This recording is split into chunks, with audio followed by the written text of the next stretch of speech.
Good morning, everybody, and thank you so much for joining us.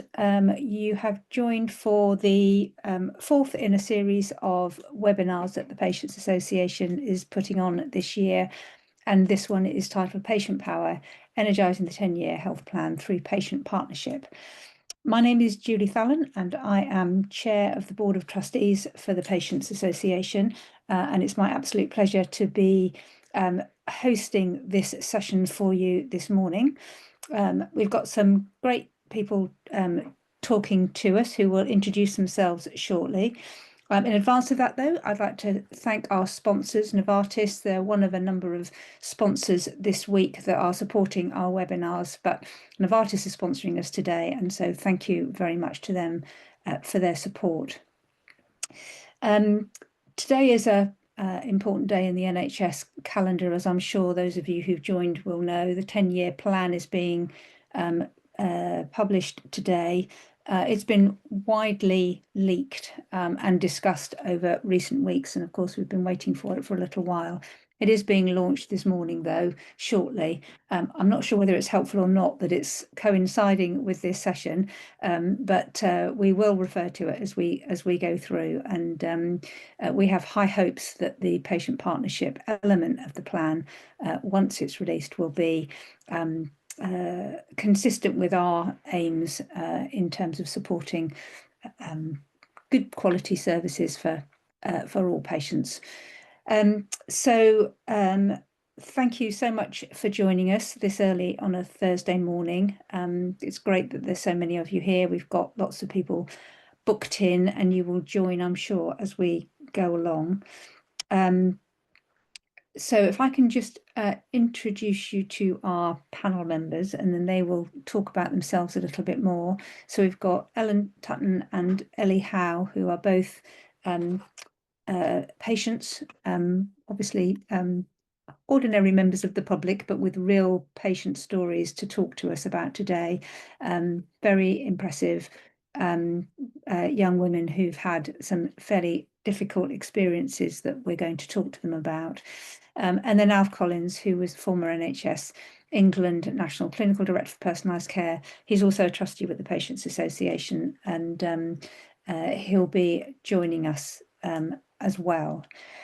Just some quick housekeeping about the session today. So the webinar is being recorded, and along with all of the other webinars this week will be loaded onto our website. So please do go along and have a look if you've enjoyed this one, but even if you haven't, because you might find the other ones were useful and helpful too, but they will all be loaded. So again, if you find them useful and helpful, then please do share that with others.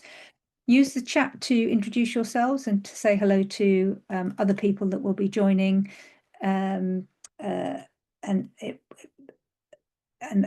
Yeah, it did say that they'll be turned off, but it's not going to be turned off. So please do use that.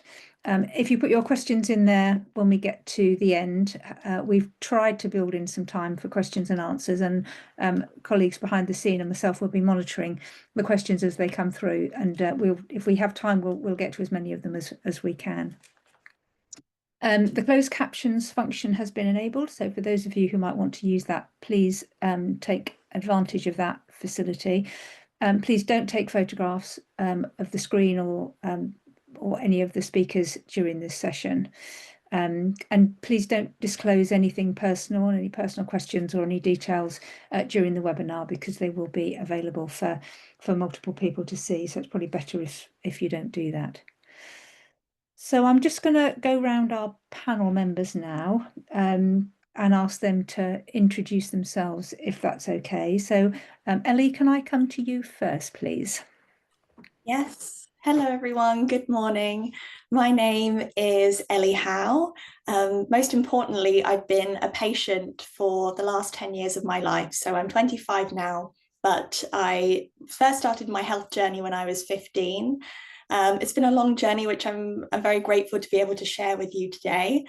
But most importantly now, I'm doing much better with my health, and it means I'm able to be a patient advocate, but I've also started my own a project called A Note of Hope, where it's a journalism project where I share other people's stories from people living with long-term health conditions.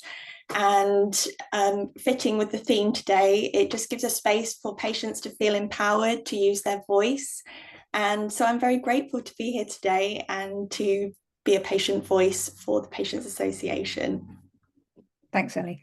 And we're delighted to have you with us. Thank you. And we'll look forward to hearing your story. And Ellen. Thank you so much. Hi, everyone. So my name's Ellen Tutton, and I am also a person living with a condition. So I had a diagnosis of multiple sclerosis, and there's going to be a bit of a theme here today.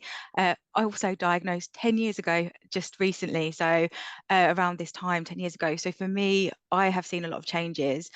However, I'm just over 10 years ahead of Ellie in age. So from a slightly different perspective of when I came into becoming a patient, and the hurdles that I have faced must be very different from a paediatric point of view. Since my diagnosis, I have been quite heavily involved in advocacy. So I started off as a TEDx speaker.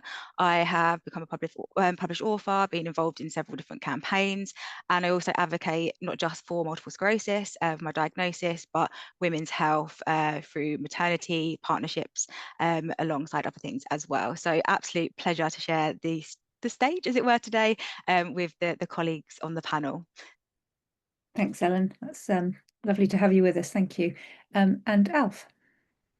Morning, everyone. Alf Collins here, trustee of the Patients Association and doctor by training. I became a consultant in pain management in 1994. Realised very early on that I hadn't been trained to have good conversations with patients, so I went off and got trained in something called motivational interviewing, which is a way of having these conversations. I got hooked on these ways of working and went on multiple courses over many years.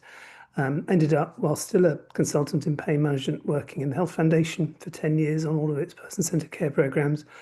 And then from 2016 to 23, I was the National Clinical Director for Personalised care in NHS England. And it's great to be here. Back to you, Julie. Brilliant, thanks, Alf. And just a little bit about me. So I'm a nurse by background. District nursing was my specialty, and I've worked in the NHS all my life, and still do. Still got a non-executive director role for an ambulance trust. And whilst I don't have a patient story particularly, I do have experience of being carer of elderly relatives who had a pretty torrid time. And for those of you who joined our webinar last year that Alf and I did, you may well have heard some of that story then. But as I say, delighted to have you all with us. Thank you to the three of you. We're going to go through the stories now from each of the three and of the three panelists, and then come back to what does perfect care actually look like, from the various perspectives, and what should patients be able to expect. And then, as I say, if we have time, we'll do some questions and answers. It's been interesting this week so far with the webinars. We've had some themes, quite strong themes coming through around trust. You know, will it happen? Will it be done?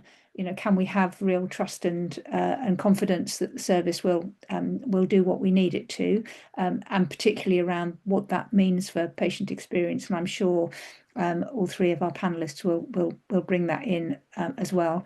But let's kick off then, and I think I'm going to go to Alf first, please. Thank you, Alf. Thanks very much. I mentioned that I'd not been trained in having conversations with patients, and indeed a lot of specialists still aren't. GPs aren't, but many specialists aren't. So the focus of much of today, and what's going to, I think, come through from today, is the conversations that we have between patients and clinicians, individual clinicians and clinical teams. But it's the day that the NHS long-term plan is published, and because I worked in policy for a number of years, just a few insights from policy, or from my perspective on policy, to start, and then I'll start with policy, and I'll work through to the conversations we have. I think the first thing to say is that policy is designed for populations of people. It's not designed for individuals. And of course, it can't be designed for individuals, although some aspects of policy do focus on quality of care. Much policy, however, does say things like we need to get our population more active. Things like we need to make sure that people's blood pressure is under better control. Fantastic, correct, absolutely right aspirations. But what often happens is that those policy aspirations become targets at a population level. Again, nothing really wrong with that, but that starts to filter into the conversations that we have. And if we have to hit a target as a healthcare system, it does change the conversations that we have with people. Often those conversations change from, shall we have a conversation about your blood pressure, into we need to get you onto some pills to reduce your blood pressure. So that's a fact. That's a fact of health policy. And unless we as clinicians are able to interpret that policy and have really great conversations with people, it's unlikely that getting the population more active, getting more blood pressure under control is actually going to have the effects that policymakers want it to have. So translating good intentions at a policy level into real action depends very much on these conversations. And as I say, most of us haven't been trained in having them. And having been trained in having them and now training people in having these conversations, it's clear that there's quite a gap between a great conversation and the kind of conversations that frankly often happen in the NHS. I think the other thing that is important about policy is that policymakers and politicians talk about levers. They talk about pulling a lever in Whitehall and seeing stuff happen out in the system. So a lot of levers they pull are things like mandating choice of provider. And you can do that relatively easily. And it's much less difficult to mandate. In fact, I'd probably say it's impossible to mandate the kinds of conversations that we think are important. You can set the context nationally, you can make sure that policy is pushing in that direction. But I've been there in the centre, and I just don't think it's possible to mandate this profound culture change that these conversations embody. And moving on to the conversations themselves, fundamentally, they are about trust, as we've already said. Fundamentally, they're about empathy, stepping into someone's shoes, insofar as we can, working with them shoulder to shoulder. Fundamentally, they're about really, really listening and seeking people's goals, values, preferences. And we don't do that very often. Evidence says that we tend to, as clinicians, tend to interrupt patients after staggeringly about 11 seconds. We tend not to elicit their goals, what matters to them, other than in about 1 in 4, 1 in 5 conversations.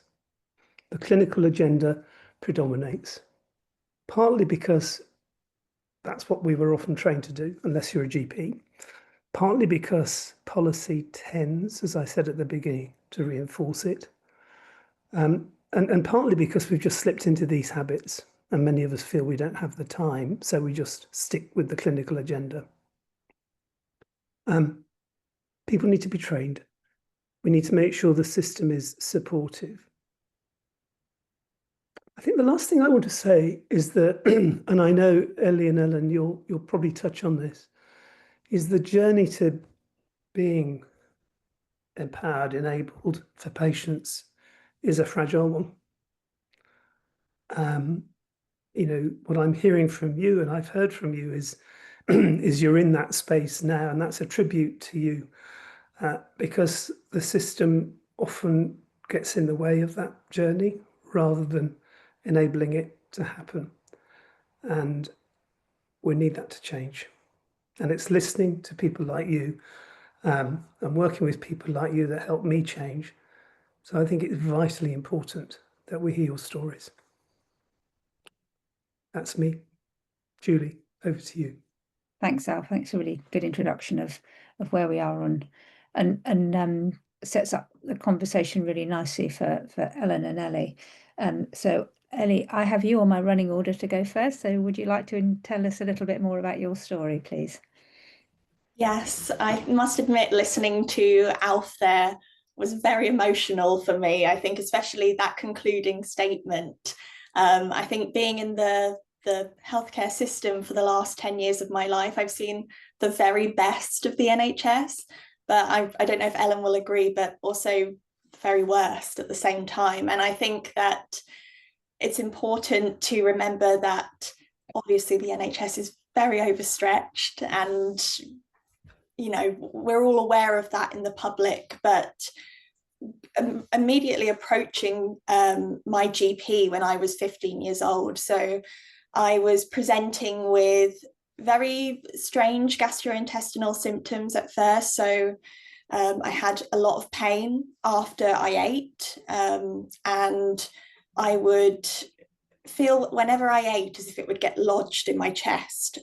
So approaching my GP with those symptoms at first, I remember pouring my heart out to them, saying, I don't know what's happening, I'm really worried. And initially the very first contact with the GP was that she looked directly at me, kind of glazed, and then turned to my mum, who was sitting next to me, and said, does she have a TV in her room? Does she have social media?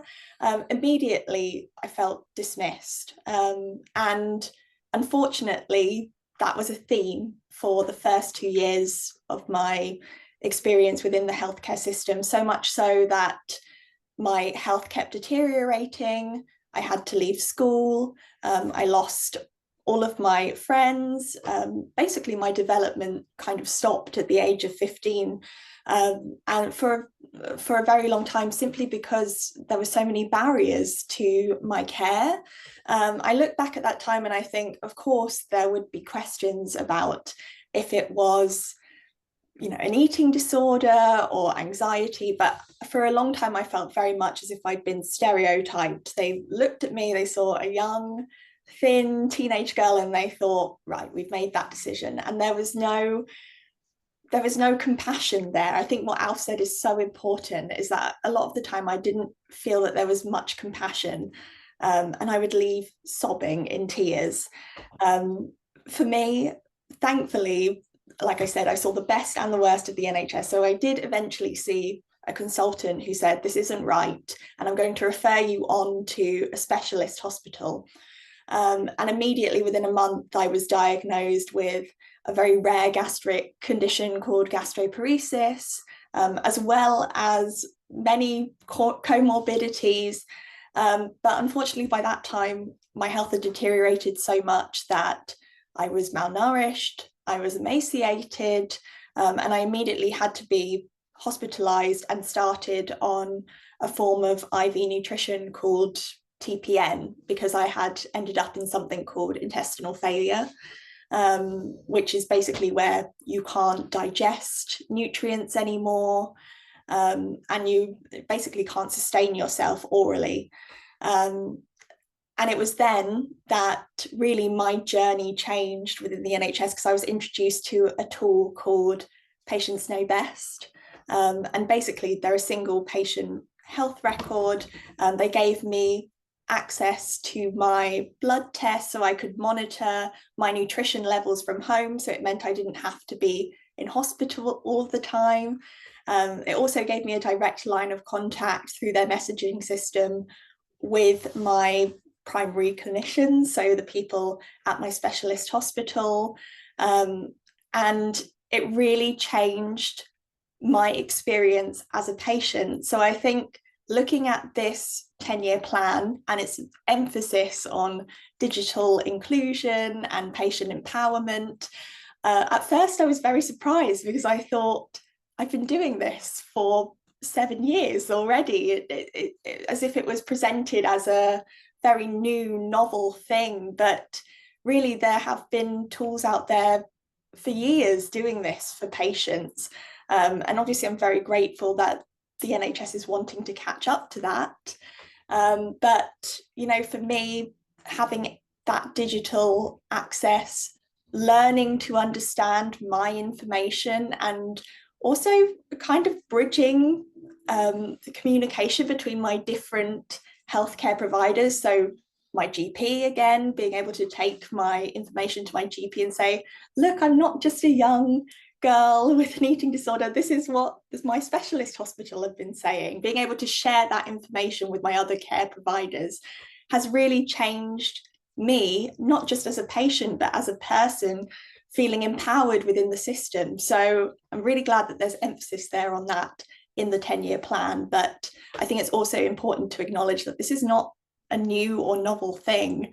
It's been happening for years, and I just think it needs to be more widespread so that everybody can benefit from these tools. I think that's it from me, Julie. So I think I'll hand back to you for Ellen to hear Ellen's perspective. Sorry, thanks, Ellie. I've heard your story before, and it's still very moving when I hear it again, and shocking. And you know, I'm sorry that it happened to you, but more sorry that it happened to so many and continues to happen now.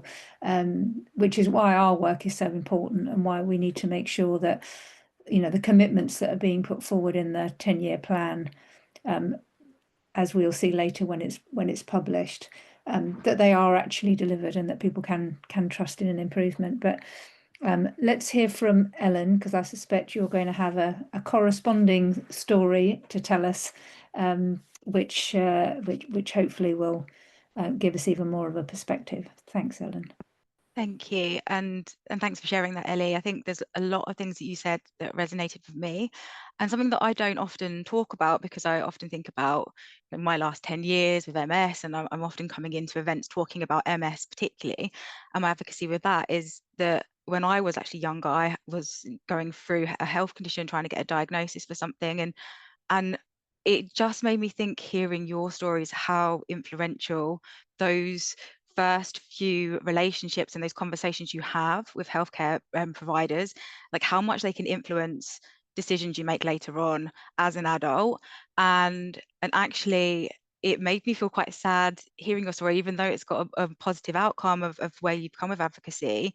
It's off the back of adversity. Like, you've been empowered to because of something bad that's happened and the negative responses that you've had, and quite often we can feel like that. And I think that's kind of been the driving force for me as well, like coming into my diagnosis feeling very much like I couldn't take no for an answer, because I did that before, and where did that get me? And it almost made me slightly aggressive in my approach, because I was just not having the energy all the time to really be able to do anything but to advocate for me, because I know if I didn't, I could have spiraled quite quickly.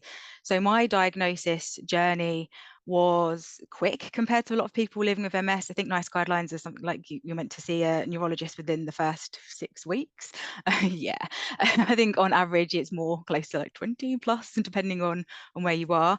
I first started presenting symptoms in the June of 2025, and I didn't get my diagnosis until the September, which was quick.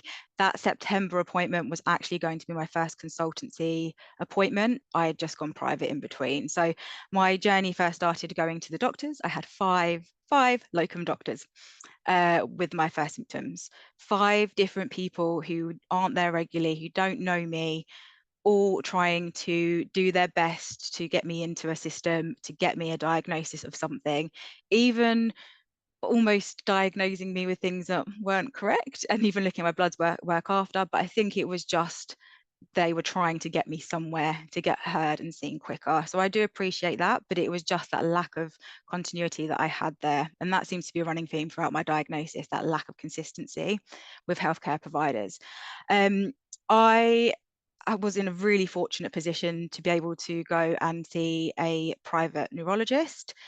That neurologist was also on the NHS, so I had my first initial appointment with them, and then they referred me back to the NHS for my MRI, which then meant the consultancy appointment that I had booked in with them in September was then my diagnosis appointment. But that would have been the start of my journey had I not have gone private in between. And even that process was really difficult for me because I had their secretary at one point telling me that I couldn't fast track the system just because I was coming in private, and it was just the tone of it made me feel like I was being entitled or I was being a pain trying to jump through, but I wasn't. I just wanted answers because I had my suspicions it was MS.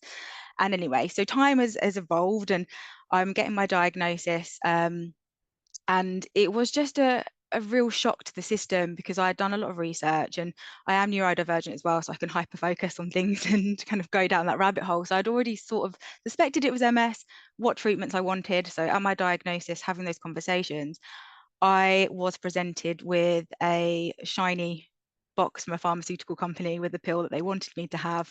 Well, I wanted medication that was not available within that hospital trust. And that for me was one of the first moments I realised the lack of health equity across the country, that treatments I wanted were not available to me within my local hospital trust. They were not accessible for the majority of people. And in order to be able to argue that and to get treatment elsewhere, I had to travel and make those decisions. And that was a really difficult turning point for me, where I really did have to advocate for myself and say, this is what I want, please refer me. And seeing some of the communications between the two hospital trusts, it was like I was a child of divorced parents. It was not a pretty place to sit under these people arguing about whether I could or couldn't have treatment. And it was quite condescending, and eventually it worked in my favor, but it's been a real difficult thing for me to kind of process that this is what other people are experiencing, and I'm okay advocating for myself. What are other people doing? Are they just accepting what's handed to them in the first instance because they're overwhelmed and don't know better? And being diagnosed at the age of 27, that was like a really pivotal age of my life. There were a lot of big decisions I had to make about my fertility journey, about other things that were going to happen, like I was just buying a house, so thinking about insurance policies, critical care, all the things I couldn't get. Like, there was just such a shock to the system of knowledge that I didn't know, that I had to catch up on, and like going through some really big life points, starting a family, getting married, buying the house, like all in those 10 years of diagnosis. And MS has been an overarching factor within that at every single point. And I don't feel that there was that support there or that understanding there to help me navigate those big life changes. And then when it came to starting a family, that was a really kind of challenging time for me, because I was under a hospital trust in Cambridgeshire for my treatment. I was under another hospital trust for my day-to-day kind of MS stuff anyway. So I was under a hospital trust for my MS. I was under a birthing unit for my maternity, also being seen by a consultant, and they were all in different locations. So within like the actual aspect of my kind of maternity, I was going to 3 different locations for appointments. And then with my MS, 2 different locations, and trying to have the time and the admin capacity to navigate around that all, because systems weren't talking to each other. I was having to do a lot of the legwork. I was asking about my medication. I was getting told to go to the pharmacy to speak to them. And then I was seeing people living with the same condition, also going through pregnancy at the other side of the country, having a completely different experience. So it was just a real, like, my humbling experience, but how much admin I had to do to be able to be pregnant and to have a successful experience. It was the time of the pandemic as well, so obviously there was a lot of other changes there to consider, and it's just been a real learning experience for me, like how much has changed in those 10 years. And if there had been a bit more continuity and conversations between my healthcare providers, how much of a better experience I probably would have had as a result of that. I think I've spoken for quite a while on that, but it's, yeah, for me, it's about having that continuity of care. It's about the time that it takes and the energy it takes for patients to advocate for themselves, and the fallout sometimes when you do push for the things that you want and what you're met with, and how to navigate around that too. I think that can be quite a difficult thing for people to do when trying to get the best health outcomes. I'll hand back over to Julie. Thanks, Ellen. Another moving story, and I think you spoke really well about the context within which you were trying to manage this and all of the other life events that were going on for you, because it's easy to forget that you know, these things which become all consuming actually happen to you in addition to all of the things that are happening to everybody else, and everybody else feels pretty much overwhelmed by all of those things that you're doing, you know, starting a career, buying a house, starting a family, and all of those kind of things, and you have something else mega kind of layered on top of that. And in the same way that Ellie was talking about, you know, just trying to be a teenager, you know, and do the things that normal teenagers do, and having friends and going out and just, you know, just growing up and trying to understand what's going on with yourself and your body, and suddenly that all becomes distorted. And I think it's easy to forget, you know, that you know, the context within which you were both trying to manage what was going on for you. I've written down just a few points that kind of came out to me as you were talking. I think there's a big thing around advocacy, isn't there? And both of you were fortunate, if that's the right word, to have either the ability to advocate for yourself, or you had somebody advocating for you. And that was my experience with my parents, rather, that they had me and other members of my family to advocate for them, and all around us. And I'm sure you experienced the same. There were other people that didn't have that advocacy, and patients shouldn't have to rely on it. Vulnerable people who are unable to stand up for themselves and kind of demand that they are looked after in a particular way, that they get what they need from the service. They shouldn't have to do it. It should be automatic. It should happen for people. And for those of us that have, you know, that ability, all those facilities, you end up with a better outcome. And that's lovely for all of us, but it's not right for everybody, is it? Continuity is a big one too. Trying to, you know, 5 locum GPs in a single practice, you know, even in a single organisation, you can't get the continuity of care. It's one thing going into different organisations, or big organisations like a big hospital, and not getting the continuity because, you know, people just aren't there. But actually within a single organisation, you'd like to think that there was somebody, and, you know, that is one of the functions of primary care, is to have that wraparound, we know the patient, you know, care. I'm really hoping that the new neighbourhood structure that's being discussed in the 10-year plan will help with some of that. Although my next point, which is about inequality of services and the disparity across different parts of the country, but also for those people who are fortunate enough to be able to pay for some of their services. I absolutely understand why you did it, Ellen. We did the same for my mum.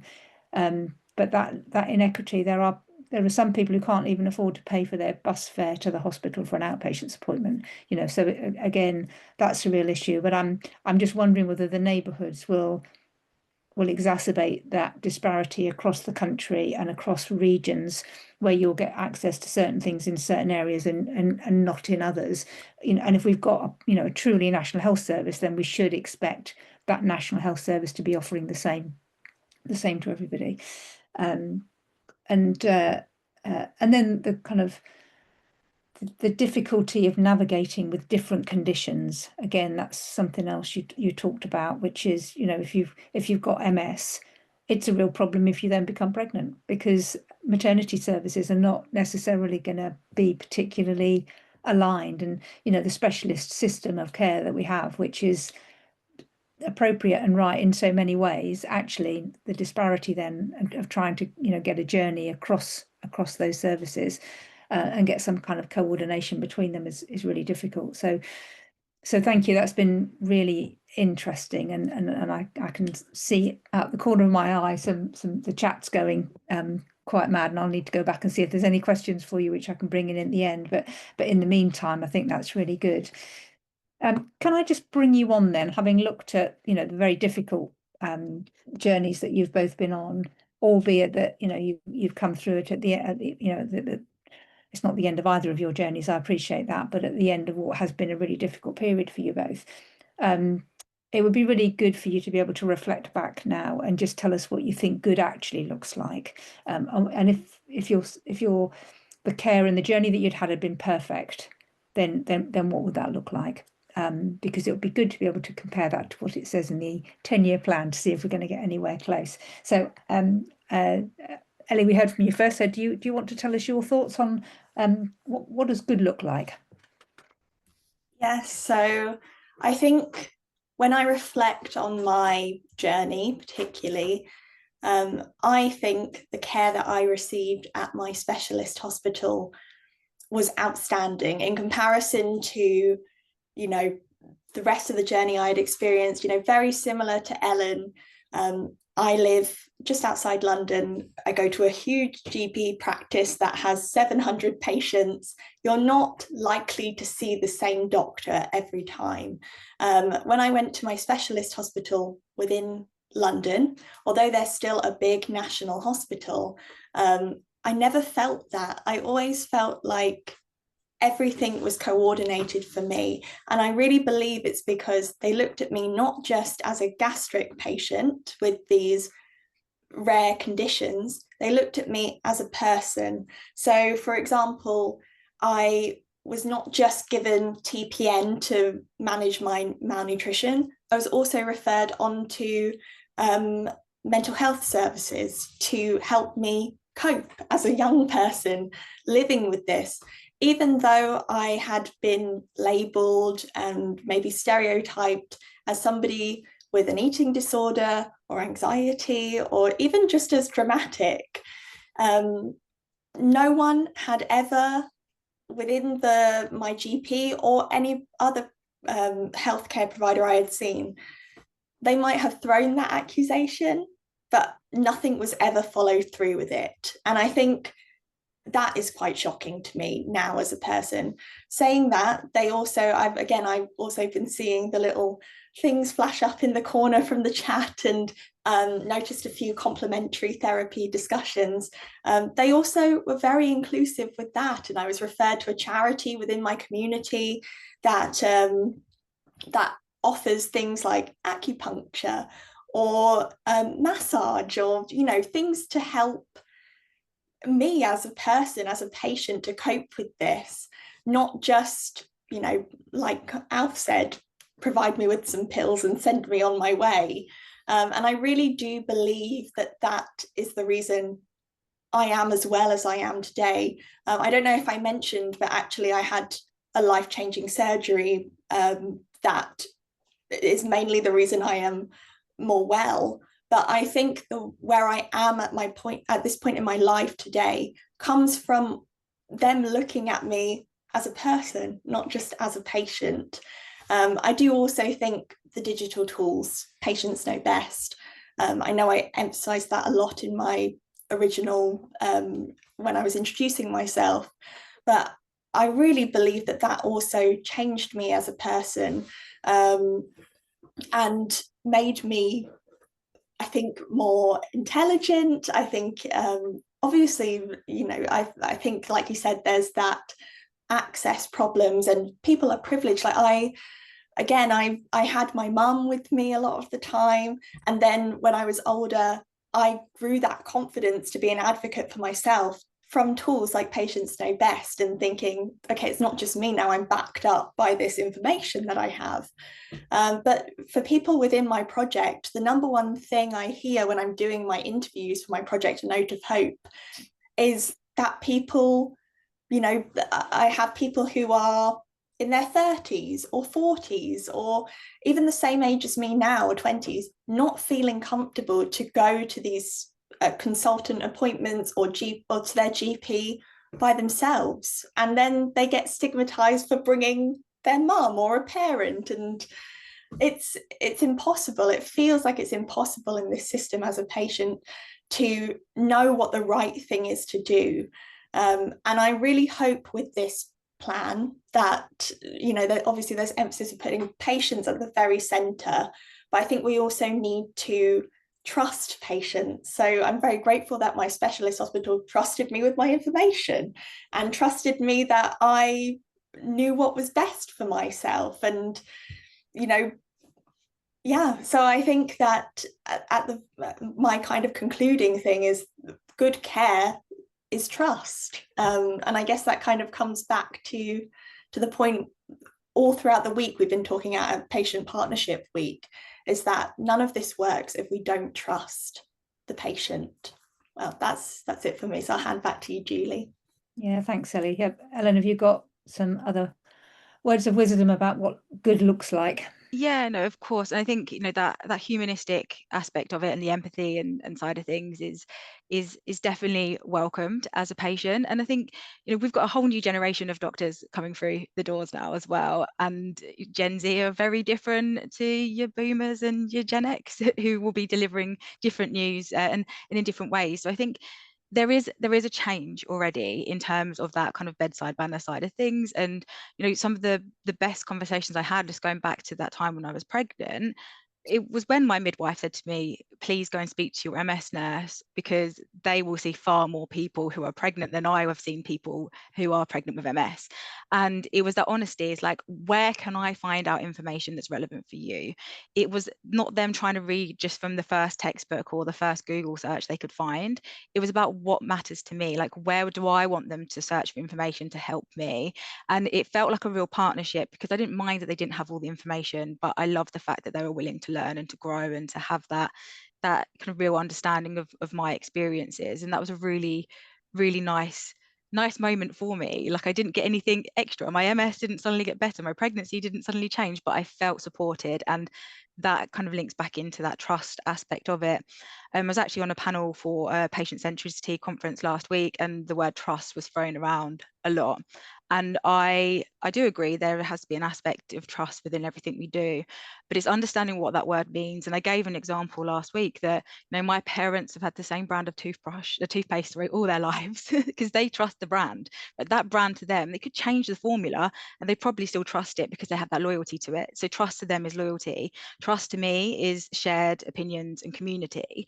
So just looking at different ages and what trust means can be very different things. So just labeling something trust without going into all the nuances of what trust actually is be counterproductive. Like, we really need to go into the depths of that and understand what that means to different people. Like, I also love the fact that we have this digital world now, and with telemedicine and everything changing, especially during the pandemic, like, I benefited a lot.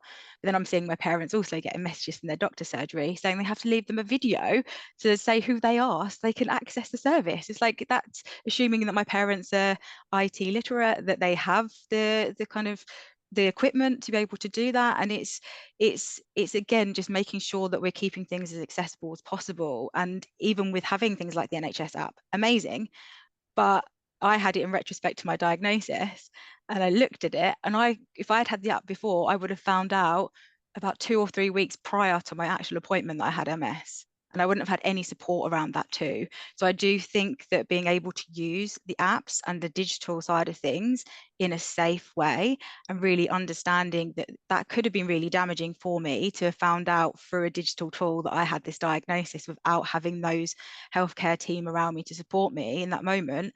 Like, that could have been a very different scenario for me and for somebody else. So it's just about that education piece as well, about how to use the resources that are available.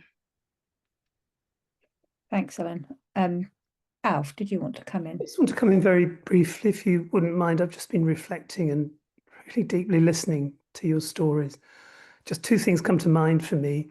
When we become unwell, we're at our most vulnerable, and we become anxious and concerned and all that stuff. And it really ought to be the case that we meet a system that welcomes us and that works alongside us and makes or helps make our journey through our illness and also through the system as easy as possible.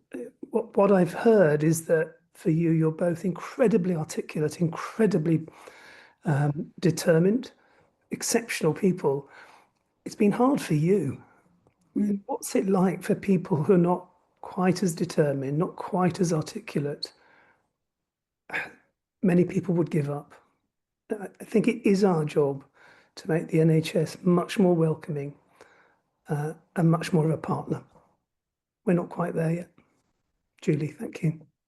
Yeah, thanks, Alf. And the things that all of you have been saying resonate with me. And my mum had a fabulous GP, and I remember him saying to her when she was having orthopedic issues, So what is it that's important for you? What do you want to be able to get back to? And what she wanted to be able to get back to is to be able to get into the greenhouse to water her tomatoes and to be able to put her washing on the line. And he always remembered that. And when we were talking about, her, as she was getting better and then as she started to deteriorate again, even when she was in the care home, he said, "Are they letting you put the washing on the line, Doreen?" And so he always remember, and those kind of things mean so much to people because it feels like they understand what's important to you, and that might have been completely, different for somebody else, and that doesn't matter. It's what's important to you at the time, and that is so important. And that's the bit about, being looked at as an individual, which I think, Ellie, you talked about, and I'm and the empathy, but and I think what you were saying, Ellen, about younger, newly trained clinicians, and that kind of like goes back to Al's point at the beginning about are we training people to be compassionate, empathetic, to be able to have the conversations and to ask the right questions in the right way, because it's not just about asking the questions, you have to do it in a particular way, and you have to be able to reach people on the right level, because different conversations, my experience of taking my mum and my dad to the GP and seeing the conversations that the same doctor had with my parents, because she was an elderly lady and he was an elderly man, fascinated me, because he was clearly very skilled at it and he knew how to do that. So I think there's some really interesting themes in there about just how you relate to people. We've got lots of questions that have come in, but whilst we're talking about younger, newly trained, I'm just going to ask you about AI. We've had a number of thoughts and questions about AI, and I'm just wondering, I have a particular view about that, which I may or may not share with you, but I'm just wondering whether you think AI has a place in improving the experience for patients. Very broad question, but shall I come to you, Ellen, first, because Ellie's been going first up until now. Yeah, and of course, I love AI. I think AI has been around a lot longer than people remember. I still remember as a child there was a system called Dr. Spateso, and it was like, please ask me a question, and it was just Google it if you have a chance to. You might have some flashbacks from that, but I was 8, 9, and I was using an AI system like ChatGPT, and it's something that I have grown up with in that digital age, and I do think that there is a lot of good things that can come off of it. Like I go to it now to ask for it for therapeutic advice sometimes, and yet okay, I have to be very kind of mindful of the fact that it's giving me the responses I want to hear. It's giving me one response and it's not giving me the big picture, and I know that's where it gets dangerous, but that's again an education piece rather than an AI fault. It's about learning how to use the software and equipment appropriately. Using it in a healthcare setting, I would be worried about some of the errors that could come up. I think there would be concerns as well from patients knowing that their information was being used for AI in certain ways, if it was more of the kind of conversational stuff as well. From a data perspective, like data protection perspective, I think, I grew up having a really short password that I used for like 10 years consistently, but now I have a new password for absolutely everything, and it's alphanumerical symbols everywhere. And so there is a trust issue there about our data security and where our information goes. So I think as long as there's transparency with AI usage and it's pioneering and it's got advantages and there is that security there, because I mean, you only have to look at some supermarkets recently who have had cyber attacks. Like, there is that fear that comes with anything data related, but I think on the whole it can be a really good tool if the education piece follows it and is there as well. Yeah, thanks, Ellen. Really important points there. Ellie, have you got some thoughts about it? I do. Obviously, I've been talking a lot about digital tools that I have been using. So I think very similar to Ellen, I think I am very open to it as a patient. I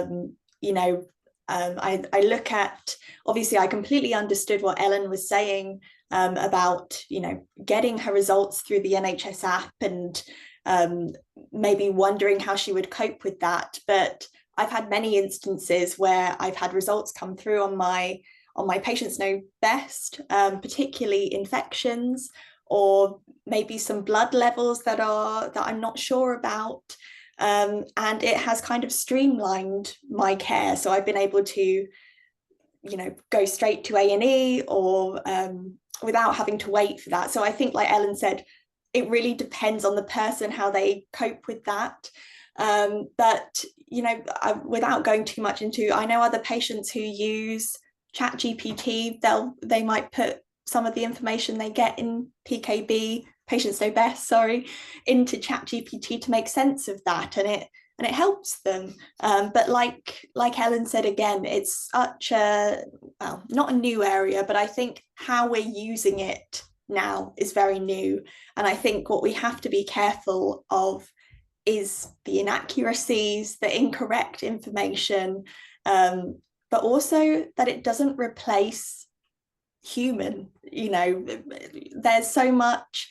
As a young person, I'm so aware, I've been immersed in the digital world for so long, so it's second nature to me. But if I look at somebody like my nan, who's 83, she is terrified of AI and of people listening to her, or she still likes to go into the doctor's surgery and talk to somebody. And so I think it really depends on how it's used. I think it's important to remain open to it, especially because I think it could take some of the pressure off of our very stretched NHS. But I think it also needs to be used safely and with patients and clinicians in mind. Thanks, Ellie. Did you want to just come back in, Ellen, before I go? Yeah, I did. I just saw a message in the chat that says we need a ChatGPT to make sense of doctors sometimes. And I think, again, this is a really good use of using AI for a patient perspective. You get this kind of clinically written document and you want to lay summary of it, just whack it into AI and it will do it for you. And I think that is so helpful. But even just from an advocacy point of view, like, I don't know how to have this conversation with my GP. I don't know how to ask for this treatment. I don't know how to do this. To help you compose that letter, that message, to give you a script for a phone call, to give you that empowerment. These are the things that we should be teaching patients, and these are the things, ways that we could use this really effectively from a patient's perspective, as well as obviously there are perks of it being used from the flip side from a healthcare professional aspect too. Thanks, Ellen. Alf, I'd be really interested in your perspective from a clinician and what your views are about AI. Yeah, I mean, obviously multiple places in the system where it could be used, and I agree with everything that Ellie and Ellen have said. Multiple opportunities, multiple challenges. I think one particular piece that I'm interested in is, first off, it's really clear that doctors are, there's some remarkable doctors, healthcare professionals around, hundreds of thousands. But the evidence is clear that they're drained of empathy across their training. University of Leicester's shown that. What's been shown also is that in text conversations, AI comes across as more empathetic than clinicians. Wow. So, there's some opportunities there. I really do think there are. Yeah, thank you. And I just wanted to pick up on the point that Ellie made around, people need to speak to people sometimes, and I think, regardless of your age. But it is really important for elderly people. I'm not quite 83, but I'm closer to 83 than you are by quite a margin. And so I have some of that kind of anxiety and nervousness about it, but feel very strongly that sometimes you just need a person. AI has a real place, don't get me wrong, and I don't think we've exploited it as much as we can and could yet, not by quite a margin. But I hope it doesn't take over the role of consultation and assessment completely, because you miss so much nuance. My husband came home from work one day, he's a GP, and he said if AI had got my list today, it would have gone up in flames. Sometimes you just need somebody who can understand what people are saying and do that interpretation. Can we come on to, we've had a few comments about inequalities, and I did mention it briefly, and so did you. I just wondered if you had any further thoughts about inequalities and how that's impacting on the experience patients are having. Ellen, Ellie, shall I come to you first this time? Yeah, so I think I guess my early experience, I really felt the inequalities. I felt as if I was powerless, essentially. I didn't understand. I was very young. I felt very stereotyped against. But I think, like you said, there's such privilege there because I had people like my mum. I eventually got to see the right people who treated me as a person. And also I had digital tools like Patients Know Best to help me. But I think that the point I've made about hearing from other people for my project, A Note of Hope, is that things like that still exist. You know, people don't have phones or internet access. And I think even if we look at the welfare cuts that have come in recently or that are being discussed, it's will disproportionately affect the people we're talking about today, patients. And, you know, we have to, as we're looking to the future, we also have to think about that, because it's not even just about within the healthcare system, it's outside of it. So transport, will people be able to get to their hospital appointments? Can they ring? Can they communicate? You know, it's an impossible situation sometimes. Sometimes when I think about it, I feel genuinely overwhelmed as a patient, but recognizing my privilege of the fact that I will be able to cope with it in whatever way I can. So I think that it's something that I'm hoping, well, within this plan, that maybe they'll be mindful of.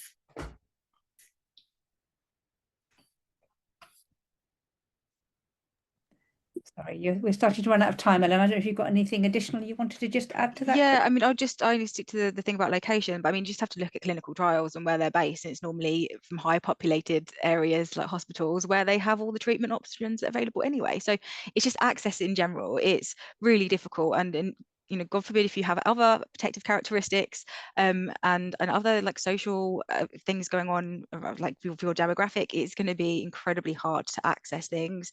And I don't know whether this neighborhood talk and this thing is actually going to be able to really bring everyone together and encompass in the way, like it sounds very surface level. Like I don't know how they're really going to make that happen in some smaller communities where there's already a huge access gap there.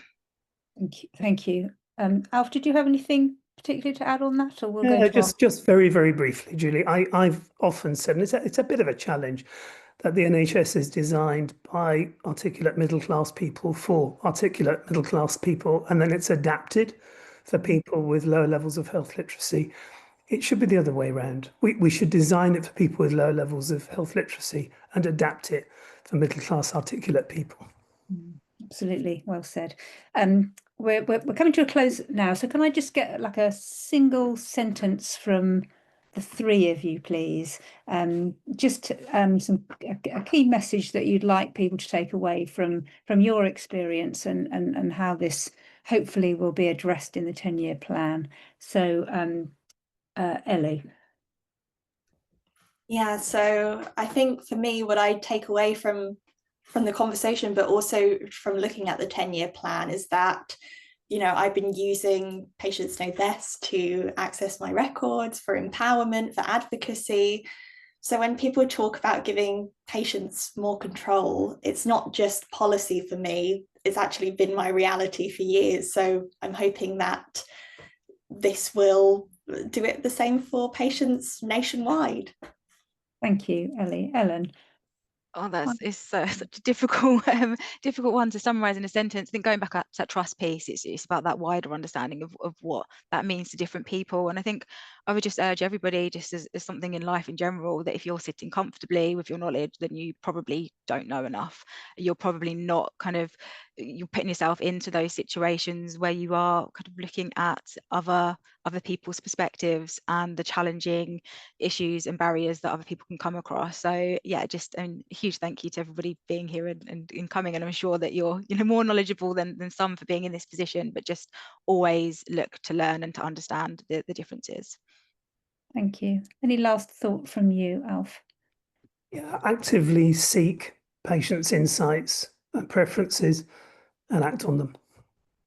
Thank you. And I think just final word from me is a comment that was in the chat, which I think sums up really well what we've been talking about today from John, which said, good care is trust. Trust is vital. Listening creates trust. And that just encapsulates everything for me, I think. So I just want to thank you so much for joining us today. And spending the time listening to the stories and participating in the chat. It's been lovely to have you all with us. We have another event tomorrow, which is the last of the week, which is Championing Patients' Voices in Healthcare Campaigns. Do please join us for that if you can. You can book on at on our website. And supporting our work beyond this week, we do try and run these patient partnerships weeks every year. I expect I'm going to drop everybody in it by now by saying we're going to have another one next year, but I'm sure that would be our plan. But it's just one part of the ongoing work we do. So please do look at our website, and if you want to join as a member, it's free to join. We'd love to have you on board. So thank you so much, everyone, again for attending, and thank you very much to Ellie, Ellen and Alf for being such fabulous panelists and making my job very easy today. So thank you, everybody, and goodbye for now.